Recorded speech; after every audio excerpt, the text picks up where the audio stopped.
The production side is a part of this where I'm hyper focused. I actually believe that the people who own the hard infrastructure are the cannabis companies to pay attention to. Brands are fungible. Brands come and go. The average length of a brand right now in California is sub 365 days because so many entrants are flooding this market and the economy is just not there to support. Hello and welcome to Signals by AlphaSense, where we hear thoughtful insights from business leaders, investors, and experts. Hello and welcome. You listen to Signals by AlphaSense, and I'm your host, Nick Mazing. Today we're going to discuss cannabis products, specifically CPG or consumer packaged goods, with Matt Melander, a successful entrepreneur in the category with years of experience in developing products, establishing production and distribution, and a successful exit. Matt, can you tell us a little bit more about you, your work experience, and what you're up to now? Yeah, absolutely, Nick. Thanks for having me. So as you said, I have a unique career. I started actually my career in financial services and did that for over a decade. And all along had this kind of nagging feeling that I wanted to be involved with something from the ground floor. And I don't think there's anything as much of a ground floor as the cannabis industry as a whole domestically. And really the roller coaster that we've been on now as someone who joined the industry full time in 2018. In 2018, I founded along with two partners business that became known as LEVIA when we went to the market. It quickly grew to be the number one cannabis-infused in the country in just under 6 months. And in that same 6 months, we started fielding buyout offers from the biggest publicly traded cannabis companies in the country, and eventually partnered with one of them and sold the business. So it was a wild adventure and took every bit of entrepreneurial desire I certainly had to a fledgling idea with $0 and to find, develop, build a building, to build an operating system, build a brand, build a product, build a distribution network. You name it, we had to do it. So it's certainly an industry that takes a whole host of skills to be able to be successful. Mm-hmm. So let's talk about cannabis CPG products as they currently exist in the market. So we've seen an explosion in consumable products like beverages, like gummies and so on, as well as cosmetics like creams and so on. So what's going on in the main cannabis CPG categories? You're seeing a lot of product innovation, formula innovation, flavor innovation, and particularly what you're looking at with the cannabis landscape is something that in its earliest days, the calculus was if you made it, it would sell. And consumers were super excited to have access to legal, regulated, and tested product. Yet sometimes product quality was subpar, but the product would sell just because people were excited to have it. As more markets have opened, and when I say markets, it's state by state microeconomy. So as more states have added adult use, you've basically seen forced ingenuity. And so what we've watched, which was started as like gummy bears and chocolate bars and some relatively rudimentary formulations of tinctures and whatnot, has started to expand, as you said, to topicals and cosmetics and I've seen infused hot sauce. You name it, you can infuse it. Now, does that mean that it's going to be a commercial success? Probably not, because that's still a pretty small market in the universal sense. But the focus really has been, the way I like to explain it, if you stay in the middle of the fairway and you figure out where the greatest number of consumers will intersect with these products, and you use form factors, feel like universal norms, you have a very good chance of creating something that can survive and really flourish in the future. So I've been involved in CPG in different angles. So I worked on the corporate side with CPGs. I have been on the sell side covering CPGs, buy side involved with CPGs. And one of the most difficult things for emerging brands is distribution. So for example, in case our listeners don't know, every single spot in the cooler at your 7-Eleven is spoken for. Every single spot on the shelf at your local CVS is spoken for. The employees have planograms. There is your product doesn't just show up there. And it's notoriously difficult to get in with those national chains. And, a mega retailer, they'll take your slotting allowance, which is basically rent. They'll sell through your product. And then it's over. They'll never renew, right? They'll take your money and that's it. And the whole process is 10 times harder when you have state-by-state restrictions with cannabis products. And it's the same thing actually with production, right? If you have an idea for whatever category that's non-cannabis, you can find a contract manufacturer and, they'll make you, subject to certain minimums, your energy drink. They'll make your pasta sauce. They'll take your money and that's it. And production is solved. That's not the case, obviously, with cannabis products. And you have been successful with winning at the production and the distribution game. So what's the key there? I think it's a unique question, and we're going to break it down into a few component pieces, and it goes to the nature of the industry. As I said a little bit ago, this idea of state-by-state microeconomies creates the necessity that I can't produce a product in New York and distribute it in Massachusetts. If I want to distribute a product in New York, it has to be built and manufactured in New York. Same is true in Massachusetts, Washington, Oregon. You name the state, you name the market. We don't have cross-border capabilities. So you create this unique situation where, as a consumer product, you have to own your own supply chain. And as we continue to slowly mature, you're starting to see the idea of traditional manufacturing co-man facilities coming into the space, but it's been few and far between. The restrictions of capital in the system have created a situation where when I got started, there wasn't a cannabis beverage facility east of Denver, Colorado. So it wasn't like I had a chance to go and just go to a co-man and be like, hey, this is my graphic design. This is my formula. I want 1,000 cases a month in perpetuity. It was, nope, go find a dirt lot and build yourself the manufacturing facility and go raise the capital to do that, because there's no access to traditional financing. So the production side is a part of this where I'm hyper focused. I actually believe that the people who own the hard infrastructure are the cannabis companies to pay attention to. Brands are fungible. Brands come and go. The average length of a brand right now in California is sub 365 days because so many entrants are flooding this market and the economy is just not there to support it. So we look at this from my current situation where we actually are building a co-man facility, as that is where the optionality still exists. You can build anything for anybody. If you own that infrastructure, you control the supply chain. If you control the supply chain and you make a quality, safe, repeatable product, you're going to create consumer confidence. And over the long run, that's certainly the place you want to be.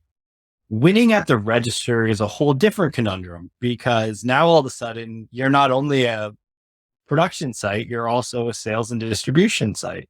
So all of these things where when you look at mature businesses, there are solutions at every corner, and whether it be a co-manufacturer or a sales and logistics platform, or as you said, slotting fees at the retailer, none of that exists yet. So here's where it's very much small time relationship based selling. We would go out into the market. We would go to every retailer. We would have one-on-one conversations with the owner, the purchaser, the manager, whomever the deciding factor would be, try to get our product carried. And then from there, it's a matter of just being good people. In an immature business, there is no Coca-Cola, there's no Mondelez, there's no mega conglomerate that controls the pricing or the flow of product. So our willingness to work with our customers, and if they missed payment terms one time on it, or wasn't like we were going to say, hey, we're never doing business with you again, we pick up the phone and act like humans and say, hey, what's going on? And you work through it together. It's really one of the greatest gifts that the cannabis industry has created, is this idea of mainstream business coming back to the fold. And that to me is how you win on all facets of this, whether it be production, distribution, sales, marketing, logistics, any of the above. Your handshake matters, your integrity matters, and you're working with these folks trying to build an industry. We're not just building brands here. We really are truly building an industry. And it takes everyone in all parts of the supply chain to work together to really make that a viable future enterprise. And now So looking forward, let's say we get safe banking, which for our non-US listeners is the proposal for the legalization, basically, of financial services to the cannabis industry. And, you had the guy from, I'm forgetting his name, Kill Bill, I think, on Capitol Hill last week advocating for it. So you have the celebrities on your side, but, let's say we get that. We can have interstate commerce at some point of time. How do you see the lay of the land in the space in the long run? So in other words, when you look at a mature CPG industry by vertical, you have Coca-Cola and Pepsi very consolidated. You look at, you have the Oreos and, Mondelez dominating snacking and so on. So do you think that this is going to be the end state for cannabis CPGs, or do you think it's going to be fragmented that you'll never get a national brand? Well, I cross my fingers every day that we can get this through. I think the more responsible we can and open the capital markets can be for the industry, the more mature the industry can become, the more consumers and regulators and any industry participant can take it seriously. I don't put any weight on safe banking passing. I thought last year was going to be the year and it didn't get through. So it may be a 2024 election cycle type issue, but if we get it beforehand, great. It's a rising tide lifts all ships as soon as that goes. In terms of the evolution and the maturation of the products and there being kind of a Coca-Cola power player versus local, I'm conflicted on it. I want to say, yes, there will naturally be some players that rise to the top.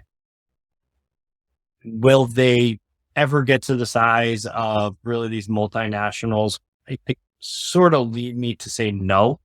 But at the same point, then some of the entrepreneur who wants to see the American dream succeed. So if it becomes a super regional business and success is that you own New England or you own the Southeast or you own the Southwest, that's awesome. I think that exists if you look at things a rung down from the Coca-Cola or Mondelez equivalents, and there's nothing wrong with that. I mean, I look in the New York, Boston area, Dr. Brown's soda's been around forever. It's got a cult following, but it can't compete with Coca-Cola on a global stage. If you see it, you're like, wow, that's a really great family business, great quality product.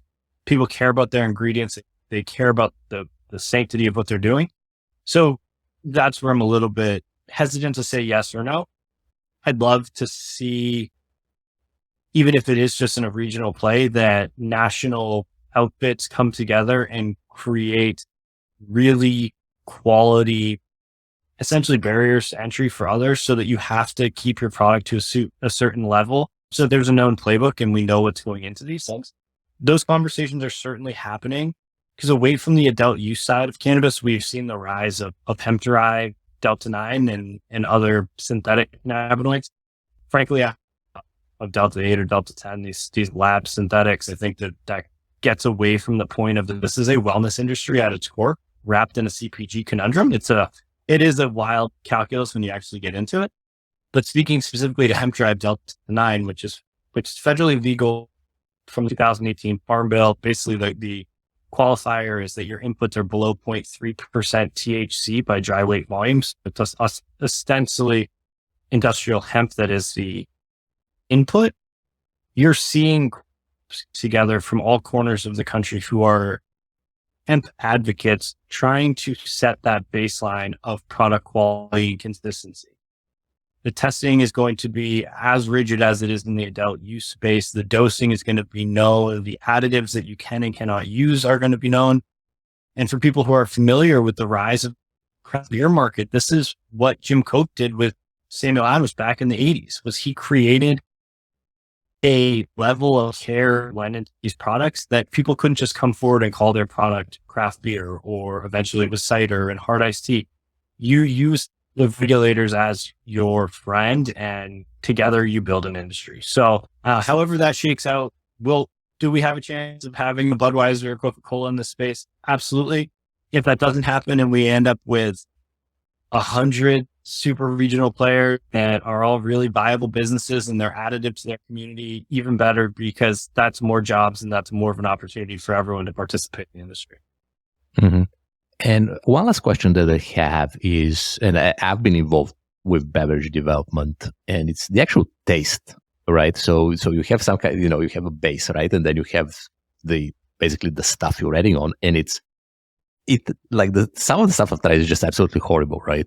So how did you end up formulating actually a successful product? You have like a large focus group, or like what went on there? I wish I could say that it was that sophisticated that we had anything resembling a focus group. The very first product, which was LEVIA, we built that in a SodaStream. So as I said, there was no infrastructure. We couldn't go and do a test batch and run some nominal amount of cases and get them out into consumers' hands. It's also part of the nature of the regulated industry. So we started with the 1 liter SodaStream, and we would play with flavors and play with the inputs and say, oh, that one's still tastes like bong water, or that one doesn't have enough carbonation. And I jokingly called it rapid prototyping to try to make it sound way more official than it was. But it was really just trial and error in a garage. I mean, it was the classic startup story of coming out of a garage and succeeding at commercial scale. Now we're very fortunate that the flavor houses are far more open to the industry. Real beverage experts, whether they be sommeliers coming from the wine world, or mixologists who come from the craft cocktail world, like these people are starting to pay attention. They're far better at this than I could even hope to be. And then together we build the formulas at batch size and then scale the mats to production batch size. So it's a lot more, at the beginning it was a lot more art than science, and now the science is taking over, and we get process authority letters and pasteurization calcs from engineers. It went from being a fun experiment with the SodaStream to now being just as rigid as most other product development. Matt, thank you for joining us. Thank you very much, Nick.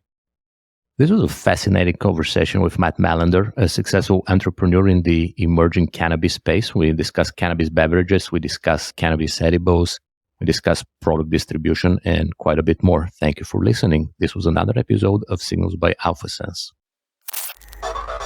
Thank you for joining us.